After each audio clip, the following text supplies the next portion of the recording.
Les ondes de Limo. Osez la curiosité pour votre bien. Éric Cala.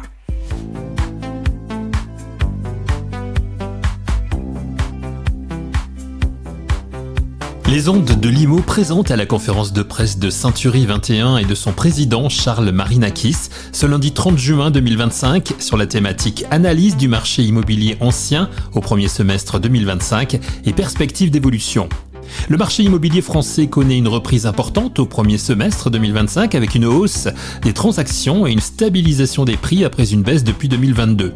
La baisse des taux d'intérêt et un contexte économique favorable ont stimulé la demande, essentiellement pour les maisons et appartements, notamment à Paris et en Île-de-France. Dans les résultats de Century 21, toutes les régions françaises enregistrent une augmentation des volumes de transactions avec des disparités selon les zones et le marché semble entrer dans une phase de stabilité et de maturité. Cependant, la baisse de l'investissement locatif et les tensions géopolitiques actuelles constituent des incertitudes qui pourraient affecter. De tout cela, nous parlons avec Charles Marinakis qui, en ouverture de la conférence de presse, nous disait « Il y a longtemps que l'on n'a pas eu un alignement des planètes aussi favorable ».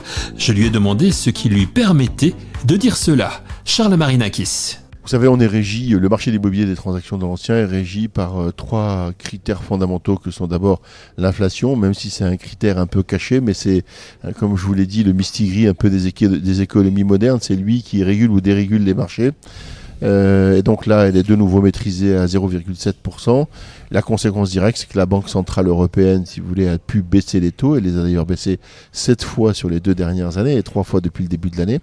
Donc on est revenu à des taux aux alentours de 3% qui permettent de nouveau aux Français de retrouver du pouvoir d'achat immobilier. Et puis pendant cette période un peu de disette entre le premier semestre 2022 et le premier semestre 2025, eh bien, les Français raisonnablement ont ajusté leur prix à la baisse.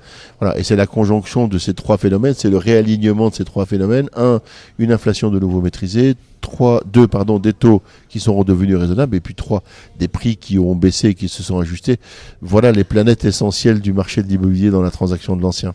N'y a-t-il pas un risque, justement, les prix se sont stabilisés, les taux vont se stabiliser, c'est ce que vous nous disiez, n'y a-t-il pas un risque que les prix réaugmentent derrière ? Bien sûr que si, c'est le danger qui nous guette, évidemment, mais à charge pour nous de faire comprendre aux Français que ce rééquilibrage, ce rééquilibrage a permis de redonner de la tonicité à ce marché, puisque nous, chez Century 21, on est à plus 11,7% de transactions au premier semestre. Si, par gourmandise, on venait de nouveau à le déréguler, ben forcément, ça bloquerait de nouveau le marché. Et je crois que quand on est vraiment vendeur, ce qu'on veut, c'est réaliser son projet et sa transaction. Mais je crois que les Français l'ont bien compris maintenant, qu'ils avaient vécu une parenthèse enchantée, mais que ça restait qu'une parenthèse. Voilà. Mais c'est un vrai risque, à charge pour nous, les agents immobiliers aussi, de faire cette pédagogie à l'égard de nos clients. Avez-vous constaté un changement de profil des acquéreurs au cours des 6 derniers mois ?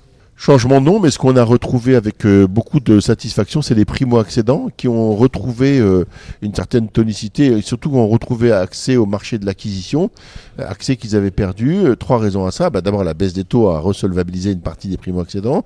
Le prêt à T0 qu'ils utilisent quand même malgré tout de manière assez significative. Et puis l'appétence des banques aussi qui ont retrouvé la volonté de prêter. Donc là aussi, on retrouve, vous voyez, un alignement de planète favorable à ce que les primo-accédants redeviennent des acquéreurs pour l'immobilier. Ils sont d'ailleurs pas, c'est pas anodin. Si de croissance, on leur doit aussi en grande partie, je pense. On le voit sur le premier semestre, donc les primo-accédants, c'est la deuxième catégorie de personnes qui achètent. Exactement. Alors que vous voyez, ils avaient perdu un peu. Forcément, ils avaient perdu du pouvoir d'achat. Ils sont les premiers à être frappés, à être mis à mal par l'augmentation des taux. Et là, à la fois la baisse des taux et le prêt à T0, dont ils font une utilisation intelligente, leur a permis de retrouver du pouvoir d'achat. Donc on est content de les retrouver sur le marché de l'acquisition. Ils encombraient le marché de la location, donc c'est bien qu'ils libèrent de la place. Quels types de biens ont été les plus recherchés ou vendus sur cette première moitié d'année ? Alors je ne pourrais pas descendre dans la typologie des biens en tant que tel, mais ce que je remarque, c'est qu'il y a toujours une appétence des Français pour les maisons.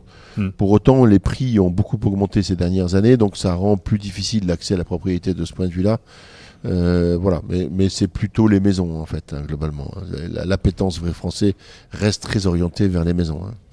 Vous nous détaillez évidemment, comme d'habitude, dans ce bilan du premier semestre 2025, le marché pour Century 21 dans toute la France, Paris, Île-de-France, mais toutes les régions. En fait, il n'y a pas de région pénalisée sur ce premier semestre 2025. Ça augmente partout. Ah ouais, ça augmente partout. Tout le monde a retrouvé des couleurs. Vous avez vu, la carte, elle est verte de partout. Vous savez, la baisse, c'est la raison pour laquelle je vous dis il y a un alignement des planètes, parce que le soleil brille partout en ce début d'été, et Dieu sait s'il fait chaud. Donc non, dans toutes les régions, baisse des taux, alignement des prix, alignement de l'inflation, pouvoir d'achat immobilier restructuré. Donc voilà, chaque région, alors dans des proportions très variables d'une région à une autre, mais oui, tout le monde a repris des couleurs, mais c'est mieux, c'est bien. Alors, un aspect intéressant que vous nous avez proposé lors de cette conférence de presse, c'est un bilan du marché depuis 2022. Que nous explique ce regard rétroactif sur ces 4 années de marché ? Ça, c'était intéressant parce que, si vous voulez, 2022, c'est le premier semestre 2022, c'est le moment où les taux d'intérêt ont monté brutalement et le marché s'est figé. Voilà. Et donc, on a pris ça un petit peu comme repère pour se dire qu'est-ce qui s'est passé depuis. Et on observe que globalement, si vous voulez, les prix ont baissé. Et finalement, ils n'ont pas tant baissé que ça sur ce cycle-là. Ils ont baissé davantage depuis 2020, d'accord, mais ils ont un peu moins baissé depuis 2022. Mais là, on voit bien que régionalement, d'une région à une autre, eh bien, là où les prix ont baissé, le marché a retrouvé de la tonicité, parce que les prix ont compensé la hausse des taux. Là où, à contrario, les prix n'ont pas suffisamment baissé, eh bien, on s'aperçoit qu'on est dans des variations négatives et que les transactions se font moins bien. Voilà. Donc, on a mis un peu en exergue ça pour montrer cette mécanique implacable qu'il y a entre le prix et la volumétrie des transactions. Voilà, quand c'est trop cher, c'est trop cher. Quand les Français ne peuvent pas acheter, ils ne peuvent pas acheter. Alors, évidemment, vous mettez votre bien à 500 000 euros, mais en fait, si vous ne trouverez jamais d'acheteur, ça n'a pas d'intérêt. Voilà. Ce qui est intéressant, justement, c'est de voir que lorsqu'on peut emprunter avec 1 500 euros par mois, en 2022, on pouvait avoir un bien à 300 000 euros. Aujourd'hui, c'est 268 000, mais en fait, c'est mieux qu'il y a 2 ans, par exemple. Oui, c'est ça, c'est mieux qu'il y a 2 ans. C'est-à-dire que il y a 2 ans, vous savez, c'est comme si vous rouliez à 200 à l'heure sur un circuit, puis tout d'un coup, tout le monde avait appuyé brutalement sur le frein. Tout s'est stoppé au deuxième trimestre 2022. Et effectivement, à ce moment-là, en 2022, fin 2021, on pouvait acheter 300 000 euros. Le pouvoir d'achat immobilier des Français à un taux à 1,10, c'était 300 000 euros. Donc, c'est redescendu beaucoup. C'est remonté en début d'année à 264 000 euros. Donc, on a retrouvé un peu de pouvoir d'achat. On a retrouvé de la surface. Donc, on est sur une bonne tendance quand même, globalement. On n'est pas revenu à cette parenthèse enchantée de 2021, mais malgré tout, c'est aussi ce que j'observe, c'est qu'on est devenu sur des choses plus raisonnées, plus raisonnables, dont on peut imaginer qu'elles vont être plus durables aussi. Voilà. Alors si on se projette justement un petit peu pour la suite, vous nous dites que les taux vont se fixer, vous dites entre 2,75 et 3%. C'est une bonne, une mauvaise nouvelle? Non, c'est une bonne nouvelle. C'est une bonne nouvelle. Ouais. Moi, je crois qu'il faut qu'on apprenne à vivre avec des taux, allez, si je donne une fourchette assez large, entre 2,5 et 3%. Et encore une fois, ce qui est très important, l'indicateur de tendance aussi qui est marquant, c'est l'appétence des banques. Les banques ont recommencé à prêter. Donc, à quoi ça sert d'avoir des taux à 1% avec des banques qui ne vous le prêtent pas?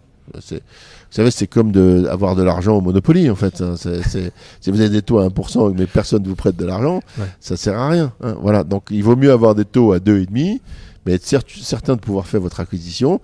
Et on est dans cette mouvance-là. Voilà. Chacun a retrouvé sa situation d'équilibre. Les banques veulent et peuvent prêter de nouveau. Elles gagnent du produit net bancaire sur les crédits qu'elles font. 2,5 ou 3%, ça reste digeste pour les Français qui veulent se rendre propriétaires avec une inflation autour de 1%. Tout ça est très cohérent, très équilibré. Voilà. C'est pourvu que ça dure. Pourvu que ça dure. Alors il y a pas mal de mesures récentes au niveau du gouvernement qui ont été mises en place. Le statut du bailleur privé qui est vraiment dans une actualité très très chaude en ce moment.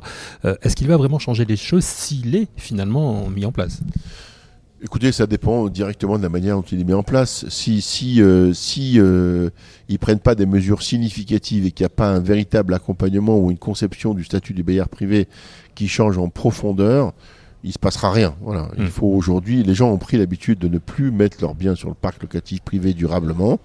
Donc pour les faire changer d'avis et changer d'habitude, il faut qu'on leur donne, il faut qu'il se passe quelque chose, qui ait un véritable déclic et que ce statut représente réellement un intérêt. Donc vous le savez, c'est en discussion en ce moment. Je crois qu'il y a même une conférence de presse cet après-midi sur le sujet du bailleur privé, puisque le rapport qui a été commandé aux 2 députés va être remis à Valérie Létard cet après-midi. Attendons de voir ce qu'on nous réserve au travers de ce statut du bailleur privé. Mais vous y croyez, vous ? j'y crois parce que d'abord, je crois que Valérie Létard est quelqu'un d'assez déterminé et donc quand elle prend des sujets à bras le corps, elle essaye d'aller au bout des choses. On ne peut pas lui enlever cette énergie et cette volonté. J'ai peur que ça accouche d'une souris, quoi. Voilà, c'est un peu ça qui me fait peur, parce que quand je vois qu'il y a 40 personnes autour de la table pour avoir un avis sur ces sujets-là, ça me paraît être un peu compliqué. Mais bon, en tout cas, j'espère de tout cœur qu'ils arriveront à trouver quelque chose de significatif, mais il faut vraiment que ce soit un statut marquant et marqué, parce que si c'est pas le cas, il se passera rien. Dernière question, Charles Marinakis, quel est votre scénario et vos ambitions pour Century 21 pour le second semestre 2025 ? Nous, on va continuer sur de la croissance. Moi, je vois un atterrissage positif. On fera une année avec des croissances à minimum 2 chiffres, enfin minimum à plus de 2 chiffres plutôt. Il n'y a pas de raison que ça se tarisse sur la fin de l'année 2025. Je vois pas d'augmentation brutale des taux, je vois pas d'augmentation brutale des prix. J'ai pas le sentiment que, encore une fois, sauf si la guerre devait s'étendre au Moyen-Orient, mais rien nous laisse à penser aujourd'hui que la géopolitique va venir influencer significativement ce marché. Donc je dirais que pour l'instant, j'ai l'impression qu'au moins jusqu'à la fin de l'année, les planètes vont rester alignées, profitons-en.